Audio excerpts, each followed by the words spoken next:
Top NIT में computer science चाहिए, या फिर जेई मेंस में 200-220 प्लस लाना चाहते हो, या फिर जेई मेंस में 99.5 परसेंटाइल लाना अगर आपका एम है, और वो भी sure short strategy, confirm strategy चाहिए, देन वो स्ट्रैटेजी ये कि आप फिजिक्स केमिस्ट्री दोनों में 80 to 90 मार्क्स, 80 से 90 मार्क्स ले आओ।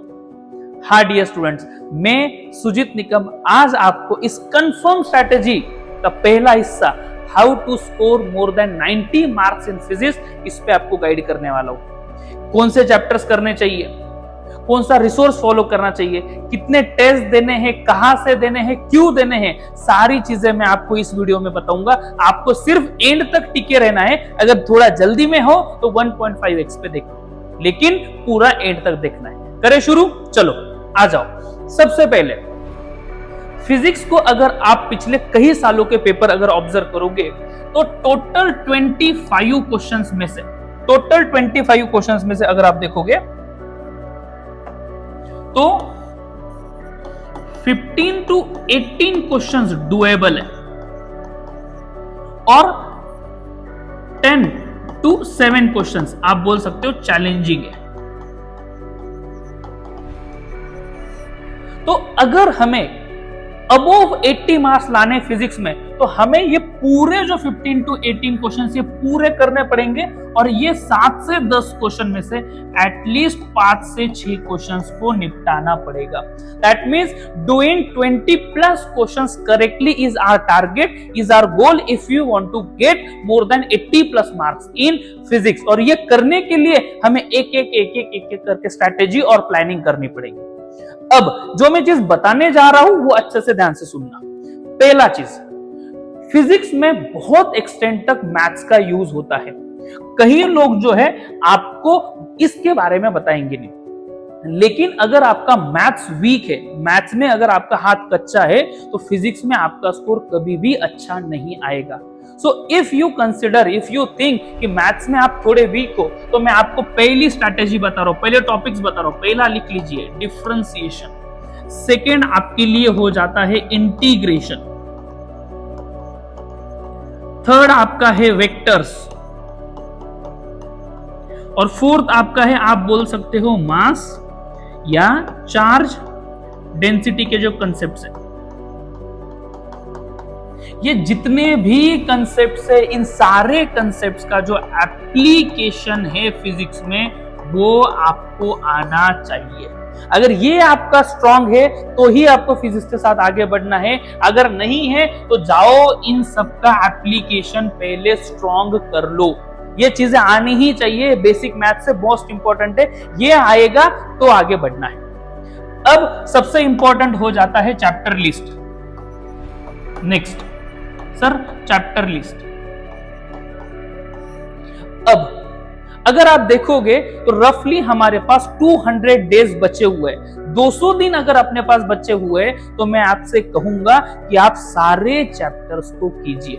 उसमें भी अगर आप देखोगे जेईई मेंस अलग अलग शिफ्ट में हो रहा है, उसकी वजह से क्या हो रहा है कि हर चैप्टर को कवरेज मिल रहा है, तो कोई चैप्टर छूट नहीं रहा है।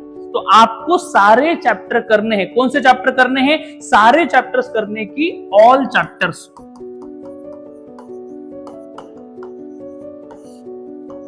ऑल चैप्टर्स जो है वो आपको करने हैं, लेकिन इन चैप्टर्स में भी एक सीक्वेंस फॉलो करना है कि कौन सा पहले करना है, कौन सा बाद में करना है, ताकि आपके मार्क्स जल्दी बढ़ जाए और प्रोडक्टिविटी आपकी इंप्रूव हो जाए।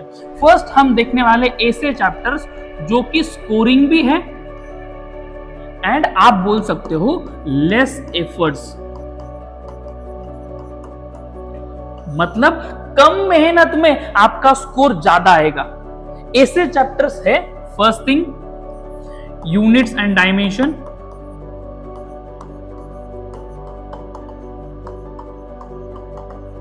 Second most important heat and thermodynamics आपको मिल जाएगा, थर्ड है करंट इलेक्ट्रिसिटी, फोर्थ आप बोल सकते हो रे ऑप्टिक्स।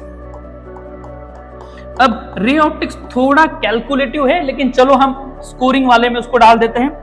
फिफ्थ हमारे लिए हो जाएगा सेमीकंडक्टर, बहुत इंपॉर्टेंट चैप्टर, हर साल क्वेश्चन आएंगे। और अगर आप एक छठा ऐड कर लोगे तो EM वेव्स। ये ऐसे चैप्टर्स है जो कि स्कोरिंग है और आपको कम एफर्ट्स में बिना ज्यादा कैलकुलेशन के आपको यहां से स्कोर निकल के आएगा। This is you can call it as priority list 1 of the chapters. अब sir what is second priority की लिस्ट? ऐसे चैप्टर्स जो कि स्कोरिंग है बट इसमें आपको लगेगा थोड़ा एफर्ट्स और प्लस कैलकुलेशंस इसमें अच्छे खासे आते हैं एग्जाम में। लेकिन अगर आप एफर्ट्स और कैलकुलेशन सही से कर लोगे तो ये आपके लिए स्कोरिंग बन जाएगा। कौन कौन से चैप्टर्स? आपका आएगा काइनेमेटिक्स, लिस्ट बनाते चलो साथ साथ, NLM, नेक्स्ट ग्रेविटेशन आप कंसिडर करो। ग्रेविटेशन के साथ साथ ही क्या निपटा दोगे तो बोलो? Yes, electrostatics, electro. इसके बाद में आपको आ जाएगा पूरा मॉडर्न फिजिक्स एंड इसी को लग के जो EM वेव्स था उसी को लग के इसमें आ जाएगा आपका वेव्स। वेव्स में आपका स्ट्रिंग वेव्स, साउंड वेव्स और साथ ही साथ स्ट्रिंग वेव, साउंड वेव, साथ ही साथ वेव ऑप्टिक्स भी कवर कर लेना है। This is priority list 2। Chapters करने सारे हैं लेकिन जो सीक्वेंस मैंने बताई है इस सीक्वेंस से आपको करते जाने हैं, तभी आपका स्कोर एक राइज पकड़ेगा और आपका काम प्रोडक्टिव होते जाएगा। सर चैप्टर का लिस्ट हो गया लेकिन ये कहां से करना है? रिसोर्सेस। अब मैं जो बोल रहा हूं ये कोई आपको नहीं बताएगा। मोस्ट इंपॉर्टेंट चीज, जिस भी कोचिंग में आप हो उस कोचिंग के टीचर्स, उस कोचिंग के नोट्स, उस कोचिंग के मॉड्यूल्स ही आपकी फर्स्ट प्रायोरिटी होनी चाहिए। चाहे आप किसी भी कोचिंग में हो, उन पे आप ट्रस्ट कीजिए, उनके टीचर्स, नोट्स, मॉड्यूल को रिगरसली फॉलो कीजिए। लेकिन स्टिल अगर आपको लगता है कि सर नहीं, मुझे मेरे कोचिंग में नहीं समझ में आ रहा है, मैं कुछ रिफर करना चाहता हूं, तो आप YouTube पे कोई भी रिसोर्स फॉलो कीजिए। सिर्फ रिक्वेस्ट है कि सिंगल सोर्स पकड़िए, सिंगल। मैं आपको बता रहा हूं 90% चीजें सारे टीचर सेम ही पढ़ाते हैं। फिर आप कोई भी टीचर को पकड़िए, वो सिर्फ 10% वेरिएशन होता है। उस 10% को करने के चक्कर में या पकड़ने के चक्कर में आप अलग अलग यूट्यूब चैनल्स पे घूमते रहते हो। 90% चीजें सेम ही रहती है। इसलिए किसी एक टीचर पे ट्रस्ट करो, उनको रिगरसली फॉलो करो और बस उसी सोर्स के अलावा कहीं और मत जाओ। मैंने आपको रिसोर्सेज बता दिए। First priority has to be your coaching and if not a single YouTube channel, that's it. अब आपने चैप्टर्स तो कर लिया, लेकिन जो चैप्टर आपने किया, जिस तरीके से किया, क्या उसी तरह एग्जाम में क्वेश्चन आएगा क्या? जो चैप्टर आपने किया है उसमें एग्जाम में क्वेश्चन कैसे पूछे जाते हैं, उसका सबसे इंपॉर्टेंट है कि आपको पैटर्न पता चले। पैटर्न पता चले। अगर एक सिंपल बताऊं, हर साल आप देखना वर्क और एनर्जी से एक सा क्वेश्चन आपको पक्का मिलेगा। फोर्स इज इक्वल टू कभी 2x स्क्वायर 3x स्क्वायर दे दिया जाएगा और बोलेंगे find work done from x is equal to 2 to x is equal to 5।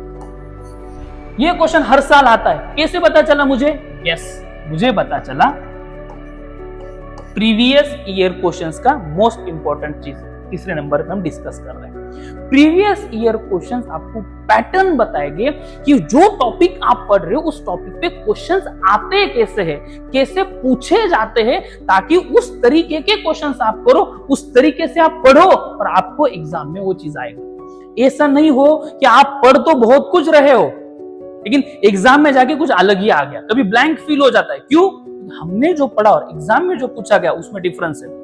ये चीज आपको मिनिमाइज करने में मदद करेगी। They will help you to understand the pattern जो एग्जाम में आता है। इसलिए PYQ करने ही है। सर कितने साल के करने हैं? मैं एटलीस्ट बोलूंगा लास्ट 7 ईयर्स के तो करो, दैट इज 2019-20 से तो पक्का करो। सर कहां से करनी है? किसी भी स्टैंडर्ड पब्लिकेशन का PYQ का बुक उठा लो, आप उस बुक को करो। 7 इयर्स PYQ बुक किसी भी स्टैंडर्ड पब्लिकेशन की, this is mandatory, this is must, ये आपको करना ही है।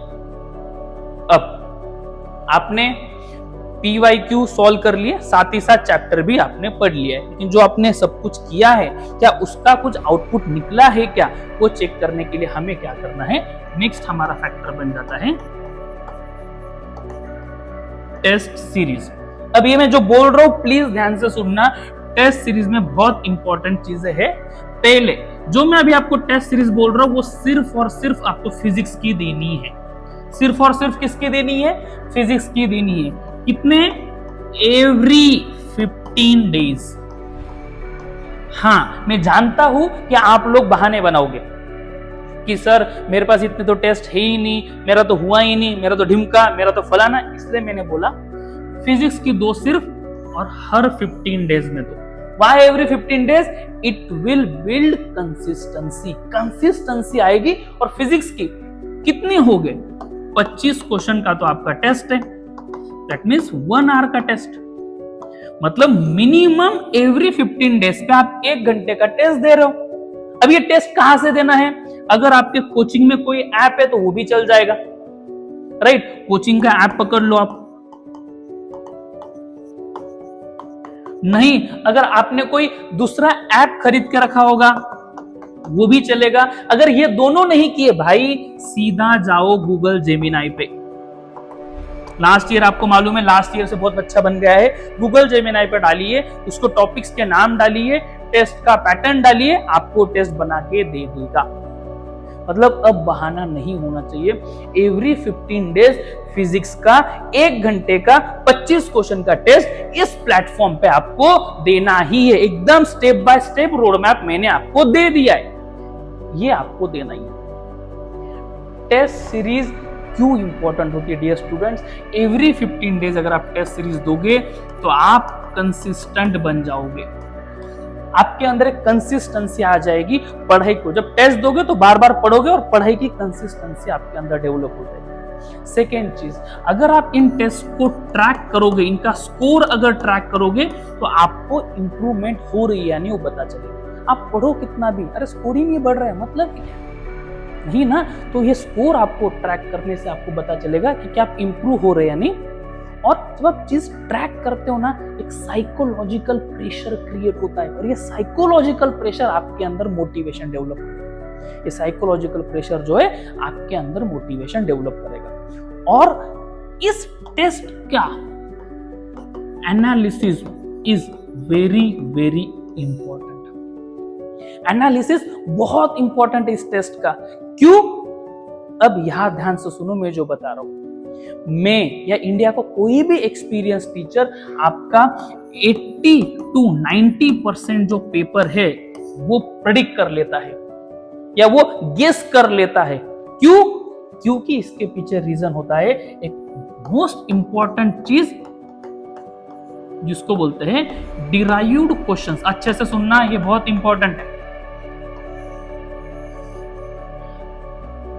आपका 80-90% पेपर प्रेडिक्ट हो जाता है ओनली बेस्ड ऑन दिस। आपका 80-90% पेपर लीक हो जाता है ओनली बेस्ड ऑन दिस। जो भी चीज आप प्रैक्टिस करते हो, PYQs, टेस्ट सीरीज, इसका एनालिसिस, एग्जाम में जो क्वेश्चंस आते हैं वो क्वेश्चंस इन्हीं से आते हैं, वो क्वेश्चंस इन्हीं से आते हैं। सिर्फ वैल्यू चेंज की जाती है, सीक्वेंस चेंज की जाती है, और उन्हीं को बोलते हैं डिराइव्ड क्वेश्चन। फॉर एग्जांपल बता रहा हूं, एग्जाम में क्वेश्चन आया इस साल, find the acceleration due to gravity at a height h above the earth surface.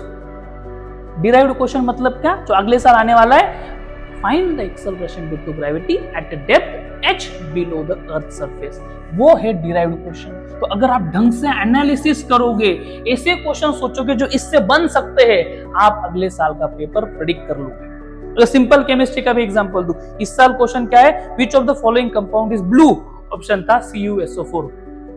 Derived question next year क्या है, या सीक्वेंस चेंज करके क्या है, CuSO4 का कलर बताओ, आपने मार्क कर दिया ब्लू। इसलिए 80-90% जो पेपर है वो इन जो क्वेश्चंस आप प्रैक्टिस कर रहे हो, इन्हीं के डिराइव्ड क्वेश्चंस में से आएगा। दैट मींस आपको एक कॉन्फिडेंस होना चाहिए कि जो भी क्वेश्चन मैं अभी सॉल्व कर रहा हूं, जो क्वेश्चन मेरी आंखों के नीचे से जा रहा है, इससे एसोसिएटेड कोई भी अगर क्वेश्चन आया तो वो क्वेश्चन मैं कर पाऊंगा। That is the derived questions का पावर।